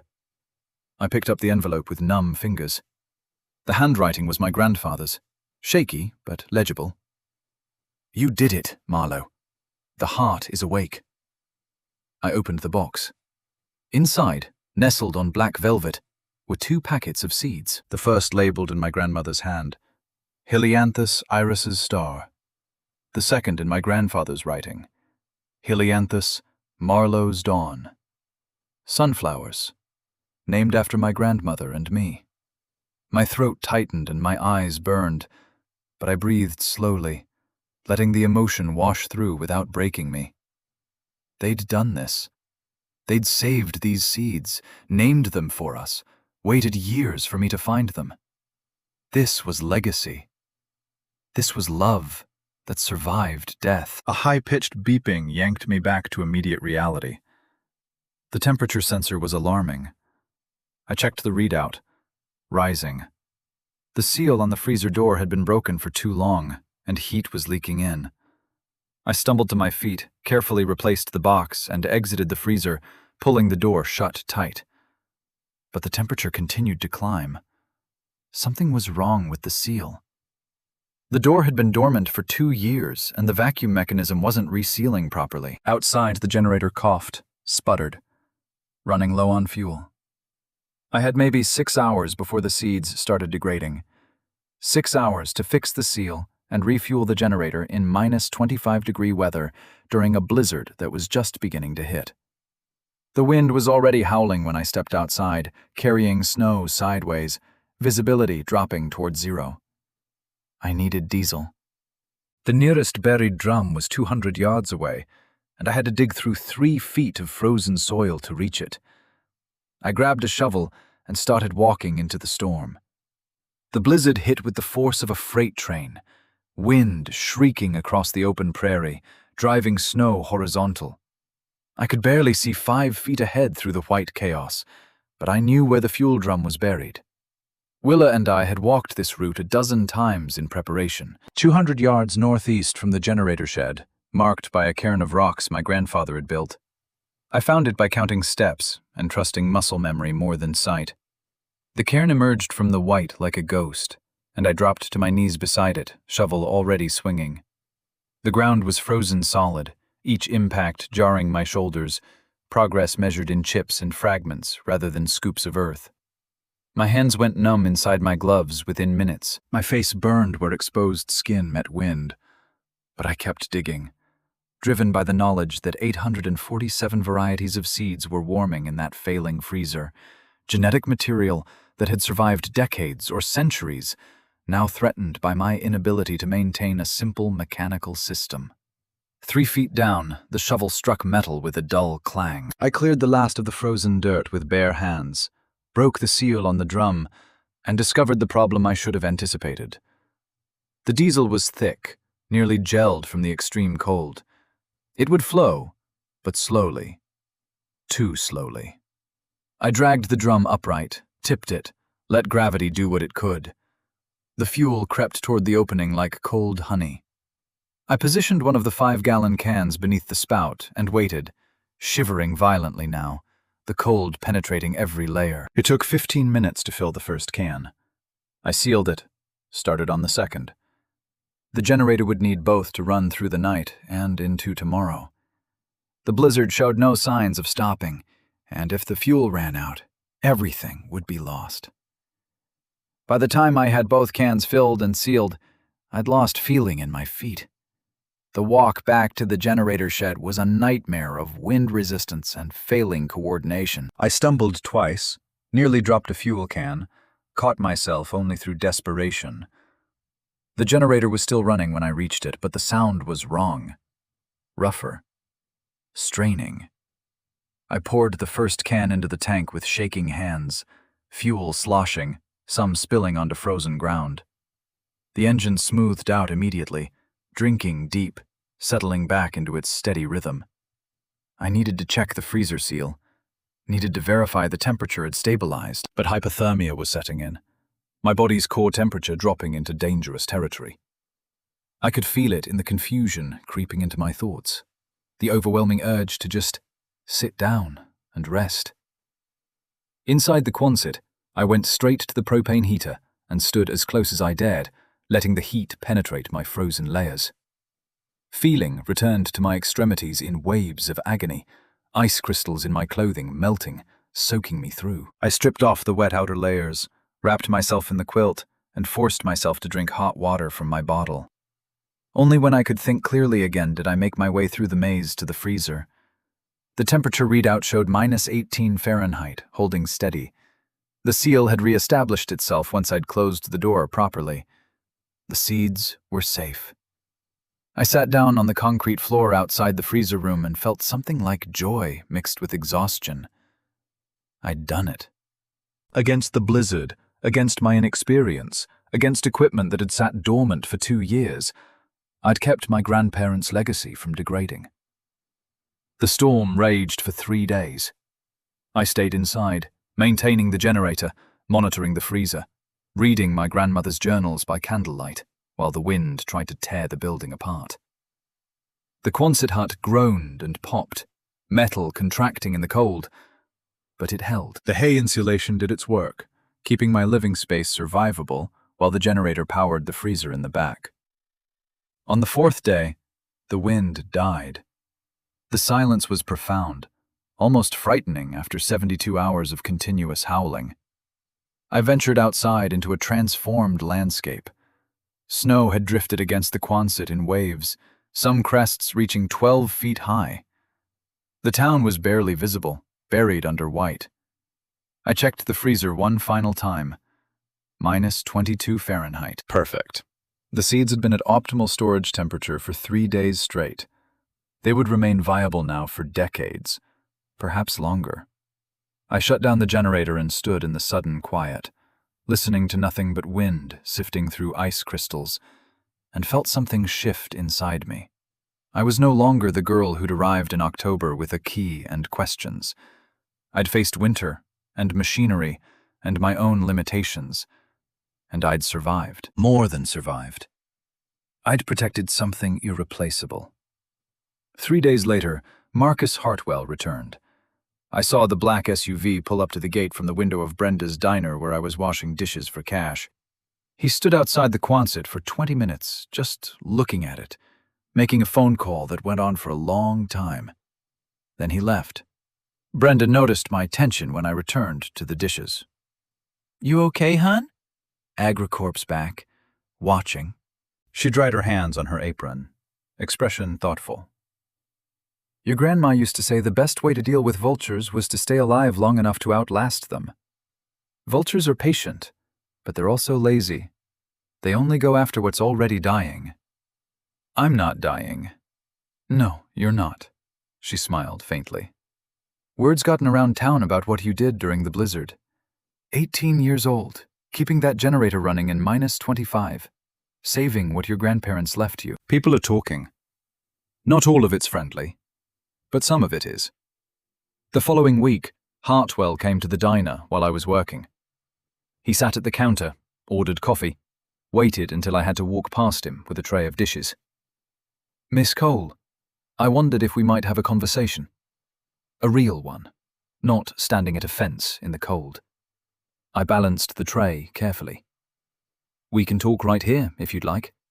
I'm prepared to increase our offer substantially. $250,000. Plus a full scholarship to any university you choose. We'll even pay for housing and living expenses. You could study botany, agricultural science, whatever interests you. Honor your grandparents by becoming educated, making a real contribution to the field." I set down the tray behind the counter. My grandparents spent 40 years making real contributions. They didn't need corporate funding or university credentials to do work that mattered. "You're being idealistic, admirable at your age, but not practical. That property has value only because of what's inside it. Without the seed collection, it's worthless. And you can't maintain that collection alone. You don't have the expertise, the resources, the connections. Eventually, you'll fail. The seeds will degrade, and all your grandparents' work will be lost anyway. Or I'll succeed, and you'll have wasted time trying to intimidate a teenager." His expression hardened. "We have legal claim to that property." The debt is real, Miss Cole.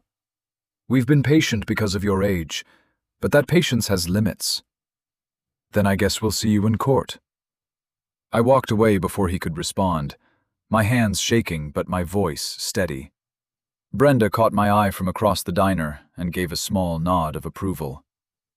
That night I examined the USB drive more carefully. I'd looked at the files before, but now I studied them with different eyes. The victims folder contained 47 files, and I realized my grandmother had organized them chronologically. The pattern was clear. Agricorp would identify a property they wanted, then deploy the same playbook every time. Manufacture debt through shell companies, create environmental violations, pressure through legal fees, wait for the family to collapse under the weight. My grandparents were victim number 42. There had been 5 more families since then, but the internal memos folder revealed something I'd missed before. Email chains discussing me specifically, dated within the last 3 months. They'd been monitoring my caseworker visits, tracking my movements through the foster system, planning their approach before I even knew I'd inherit the property. Subject: Cole heir turning 18 in October. Recommend immediate contact upon property arrival. Young, inexperienced, likely overwhelmed by circumstances. Should be receptive to generous settlement offer. They'd underestimated me. But more importantly, they'd documented their strategy in writing, proving this was a deliberate, targeted campaign. I called the number Linda Morrison had given me. She answered on the second ring. "I need help. Legal help. I have evidence, but I don't know what to do with it." She didn't hesitate. "I know someone, Rebecca Hartley. She's a lawyer in Billings. Her father was one of the farmers Agricorp destroyed. She does agricultural law, pro bono work for families fighting corporations. I'll call her tonight, have her contact you." Rebecca Hartley called the next morning. Her voice was professional, clipped, efficient. Linda Morrison explained the situation. "I'd like to see this evidence you mentioned." I drove to Billings 3 days later, the USB drive in my pocket, using money from the Foot Locker to rent a car for the day. Vosse's office was small, cramped with filing cabinets and stacked boxes of legal documents, but her eyes were sharp and attentive as I explained everything. She spent 2 hours reviewing the files on the drive, making notes, asking questions. When she finished, she sat back in her chair and looked at me with something like wonder. "Your grandmother documented a RICO pattern. This is conspiracy to commit fraud across state lines, spanning a decade, affecting dozens of families. The internal memos prove knowledge and intent. This isn't just a civil matter anymore, Marlowe. This is criminal. What do I do with it? First, we file an injunction to prevent Agricorp from accessing your property while we build the case. Second, we contact the other 46 families on this list and see who's willing to join a class action lawsuit. Third, we send this evidence to the FBI's Agriculture Fraud Division. And fourth, we let Agricorp know that you're not some naive teenager they can push around. You're someone with ammunition." She leaned forward, intense. "My father lost his farm in 2007. Agricorp used the exact same tactics on him that are documented in these files. Watching that corporation destroy him, watching him die of a heart attack from the stress 2 years later, it shaped everything I became. I went to law school specifically to fight companies like Agricorp. This case, this evidence, this could actually hurt them. Really hurt them. How long will it take? Months? Maybe years. They'll fight hard, but we have documentation they can't explain away. We have a victim list. We have internal communications proving deliberate fraud. And we have something they really fear." What? Public attention. Corporations like Agricorp operate in the shadows, using legal complexity and information asymmetry to their advantage. But if we make this public, if we put a face on their victims, young, orphaned, fighting to protect her dead grandparents' legacy, the media will eat it up. And public pressure can accomplish what legal pressure alone cannot. 2 weeks later, an article appeared in Modern Farmer magazine. The headline read, "18-year-old orphan protects seed legacy against corporate giant."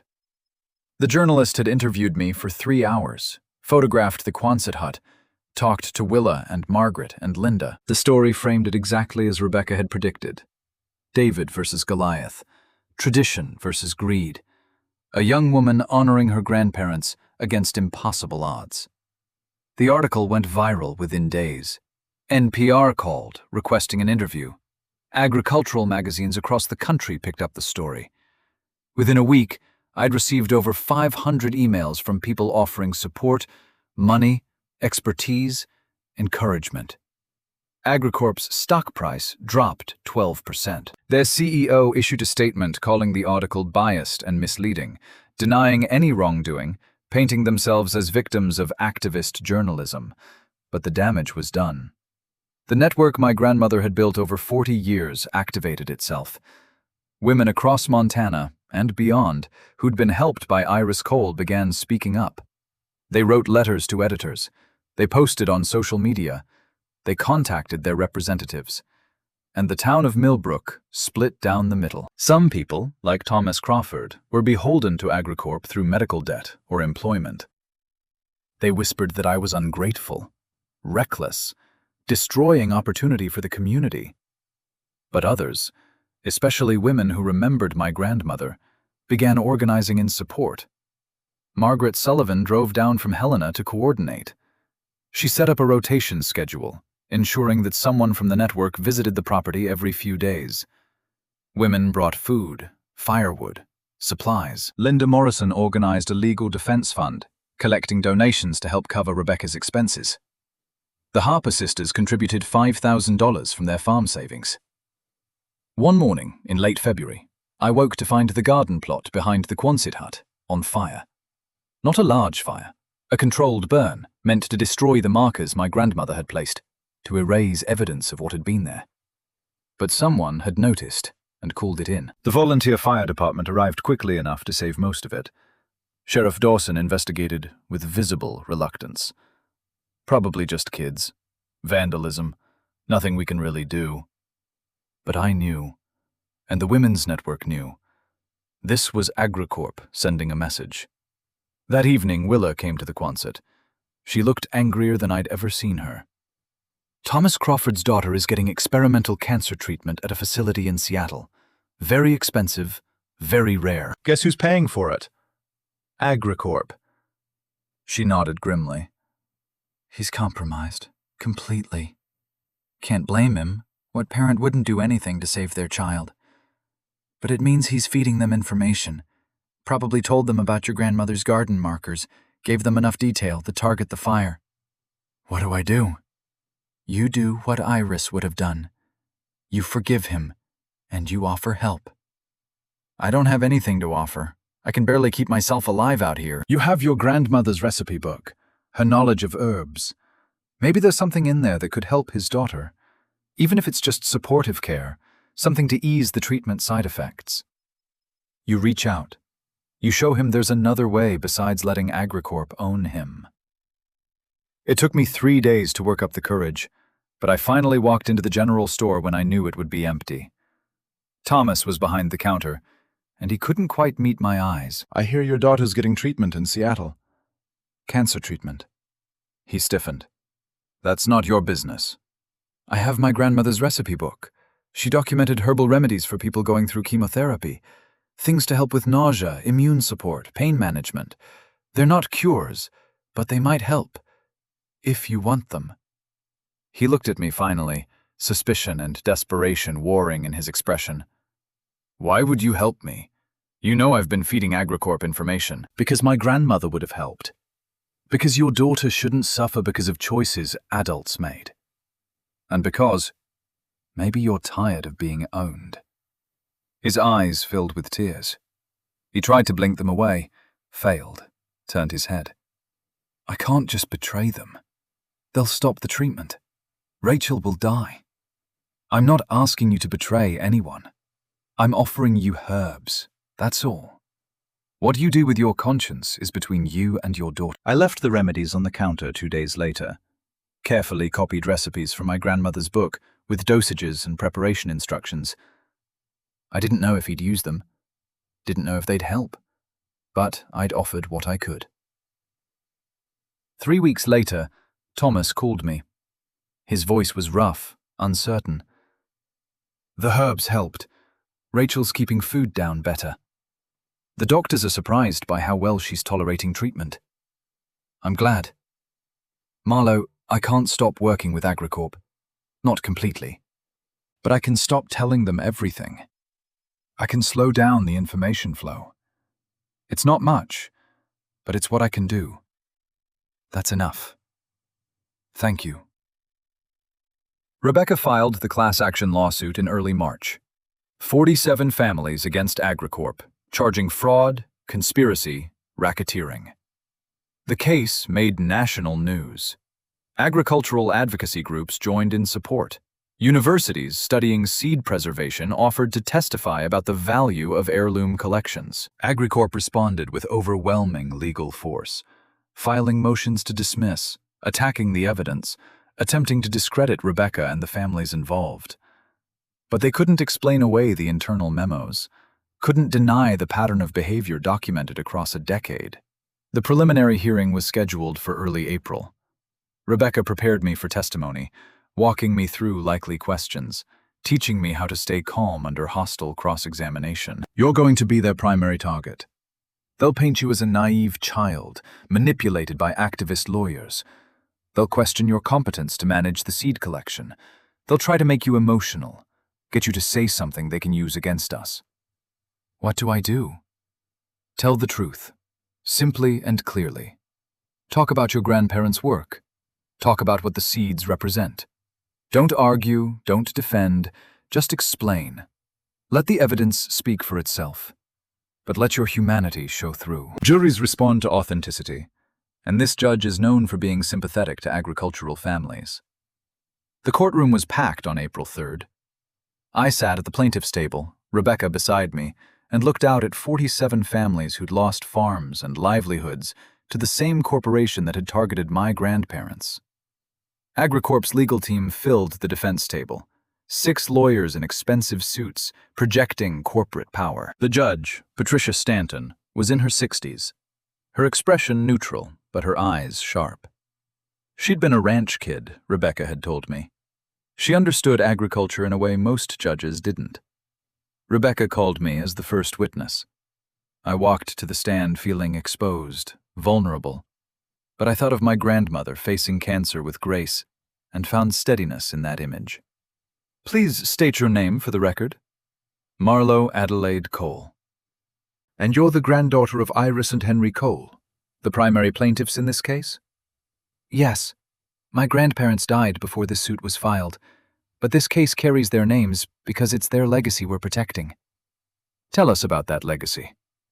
I took a breath and began. My grandmother's mother came to this country from Scotland in the 1920s. She brought nothing but plant knowledge, passed down through generations of women. My grandmother learned from her, then met my grandfather at university. They spent 40 years traveling to small farms, collecting heirloom seeds that were disappearing. Not for profit, not for patents. They wanted to preserve genetic diversity, protect plant varieties that had been saved and shared by farming families for generations. How many varieties did they collect? 847.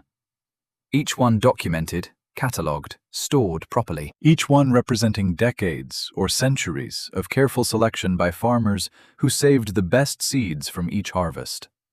And what makes these seeds valuable? They're living libraries.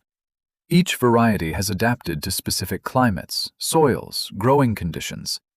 They carry genetic traits that modern hybrids don't have. Disease resistance, drought tolerance, flavor, nutritional value. When we lose these varieties, we lose options. We lose resilience. My grandparents understood that monoculture is fragile. Diversity is strength. Rebecca showed me documents, and I identified them. My grandfather's seed catalogs, my grandmother's journals, photographs of their work. I spoke for 90 minutes, explaining the collection, the preservation methods, the importance of keeping seeds in public hands rather than corporate control. Then AgriCorp's lead attorney stood for cross-examination. He was maybe 50, polished, confident. Miss Cole, you're 18 years old, is that correct? Yes. And you have no formal training in botany, agriculture, or seed preservation? I've learned from my grandparents and from women in the seed-saving community. But no university degree? No professional credentials? I'm taking online courses, learning constantly. You've been living in a metal building in Montana for 6 months. No running water, minimal heat, surviving on odd jobs and charity. Does that sound like someone competent to manage a collection worth millions? I'm managing it. The seeds are properly stored, temperature-controlled, catalogued. They're safe. For now. But what happens in 5 years? 10? When the novelty wears off and you're alone again? Rebecca objected before I could answer. Speculation. The question assumes facts, not in evidence. Judge Stanton sustained. The attorney shifted tactics. Your grandparents had significant debts at the time of their deaths. Debts my client legitimately holds. Those debts were manufactured through fraudulent means. The evidence shows that clearly. The evidence shows business transactions. Your grandparents signed contracts, under duress, after AgriCorp contaminated their reputation and created artificial financial pressure. That's your interpretation. A more reasonable interpretation is that your grandparents made poor financial decisions, and now you're trying to avoid the consequences. I felt anger rising, but kept my voice level.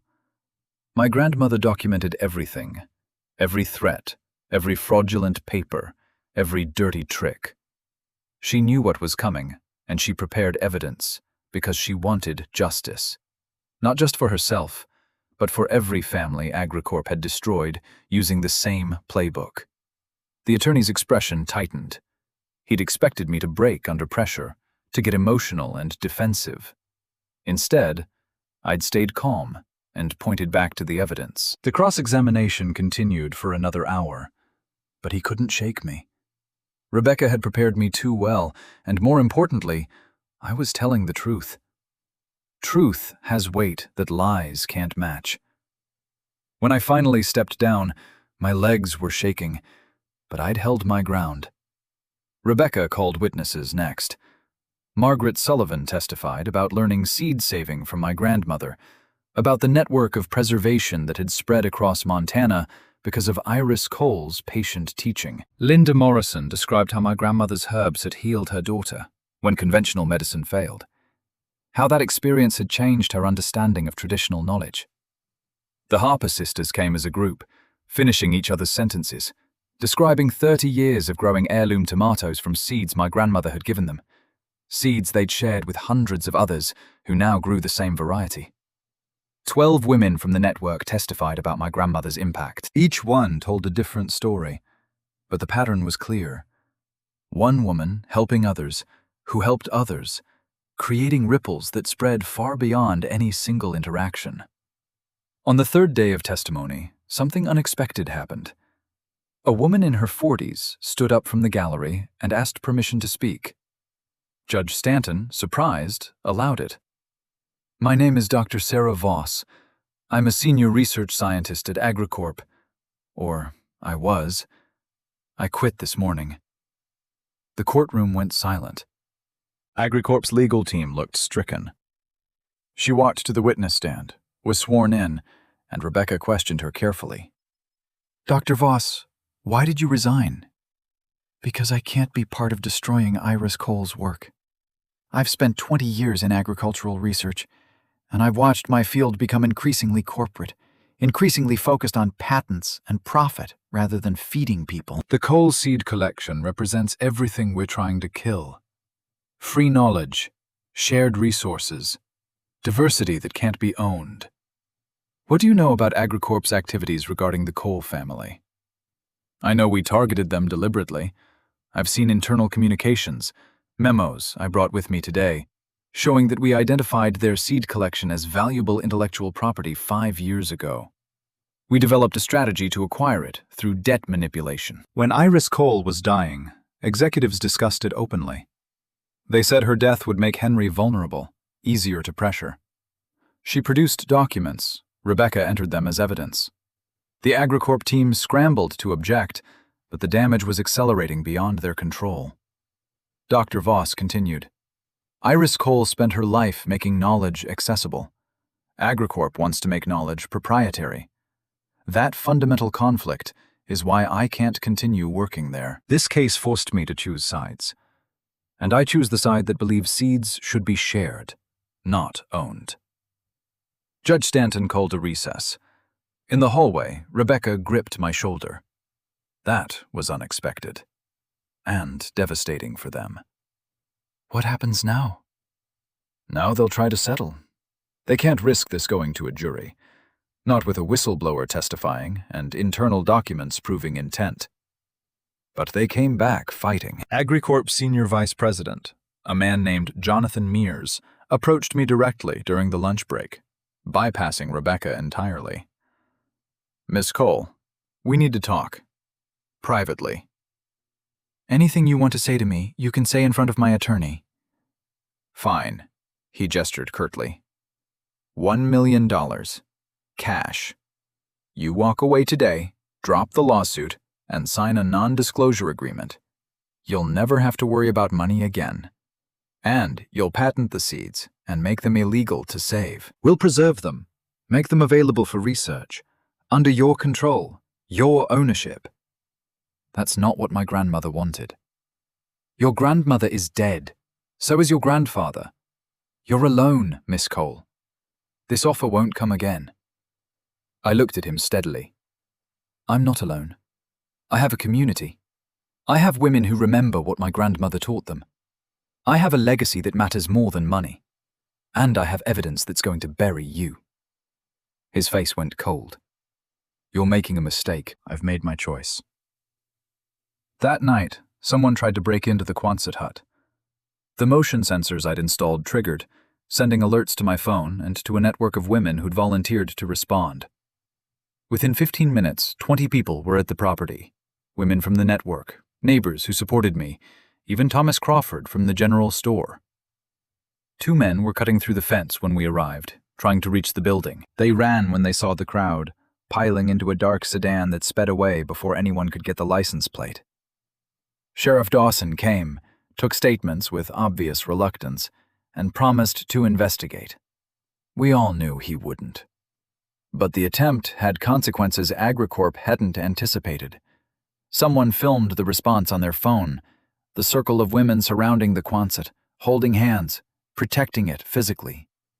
The video went viral. Within 24 hours, it had been viewed 2 million times. The narrative solidified. Community protecting legacy against corporate aggression. National media picked it up. Major news outlets ran segments about seed preservation, corporate control of agriculture, the importance of genetic diversity. Universities issued statements supporting seed libraries. Agricultural advocacy groups organized rallies. AgriCorp's stock dropped another 15%. Their board of directors issued a statement distancing the company from what they called rogue employees. A week later, Judge Stanton issued her preliminary ruling. The debt against my grandparents' estate was fraudulent and dismissed with prejudice. The class action lawsuit could proceed. AgriCorp was fined $12 million for documented fraud, and the FBI opened a criminal investigation into the company's acquisition practices. Vosé called with the news, her voice shaking with emotion. We won! The preliminary round anyway. The full case will take years, but we won the part that matters to you. The property is yours, free and clear. The seeds are protected. I sat in the Quonset hut, surrounded by hay and history, my eyes burning but no tears falling. I'd kept my promise, protected what my grandparents had died defending, honored their legacy through the hardest winter of my life. Over the next 2 weeks, I made decisions about the future. I could sell the collection now, walk away wealthy, use the money to build whatever life I wanted. Instead, I filed paperwork to establish the Iris Cole Seed Sanctuary as a non-profit. Free seed library, educational programs, community exchanges. everything my grandmother had envisioned, but never lived to create. Willa agreed to serve as operations advisor, teaching workshops on seed saving and preservation. Margaret joined the board, bringing decades of expertise. Linda organized educational outreach. The Harper sisters donated land for test gardens, where varieties could be grown and shared. Thomas Crawford asked if he could volunteer. His daughter was in remission, doing well, and he wanted to give back. I said yes. By late April, the sanctuary was operational. Word spread quickly. Farm came from across Montana and beyond to collect seeds, to learn preservation techniques, to share varieties they'd been saving. On the first day of May, Margaret and Linda and the Harper sisters came to help me plant the garden. Willa brought seedlings she'd started in her greenhouse. Thomas arrived with his daughter Rachel, strong enough now to help dig rows. We turned the entire plot behind the Quonset into a community garden, working together in the warming spring sun. I planted the sunflowers last, Iris's star and Marlowe's dawn, pressed into soil that was finally warm enough to welcome them. Margaret stood beside me as I covered the seeds with earth and pressed it firm.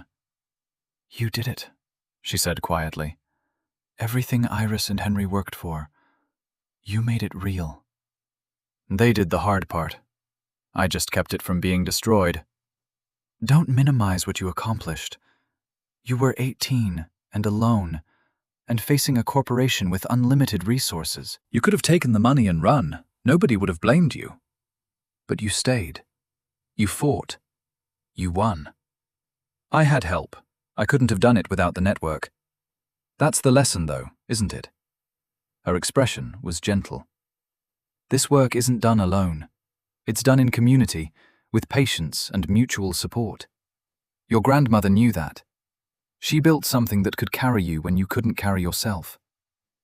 3 weeks later, I found the first sprout, a tiny green shoot, pushing up through dark soil where I'd planted Marlowe's dawn.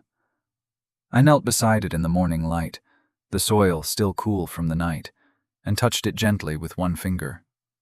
Life continuing. Promise kept. That evening I sat alone in the garden as the sun set over Montana hills, turning the sky gold and pink and deep violet. My grandmother's journal was open on my lap, and I read the final entry one more time. Marlowe Adelaide, if you're reading this, after everything, you've become the woman I hoped for. Not because you're perfect, but because you chose to carry forward what matters. This work is patient, nurturing, making sure life continues. You are life continuing. You are the seed I planted, now blooming. I love you forever. I closed the journal and placed my hand on the earth where the sunflower was growing. The soil was warm from the sun, alive with potential. This tiny plant would grow tall over the summer, would produce seeds by fall, and those seeds would be saved and planted again, each generation building on the last, each harvest making the next possible. I came here with nothing but a key and questions. My grandmother's answer was in the cold, not just in frozen seeds, but in the patience to wait, to nurture, to protect through the harshest conditions. I'm not the same girl who stepped off that bus in October. I'm a woman now, a keeper of promises, a grower of legacy. The sanctuary would continue.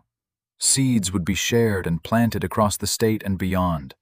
Women would come to learn, to teach, to connect. The network my grandmother built would keep growing, keep spreading, keep preserving what mattered. And I would be here, tending the garden, protecting the seeds, honoring the legacy. Not because it was easy, but because it was true. Grandma, I'm home, and your garden is blooming again.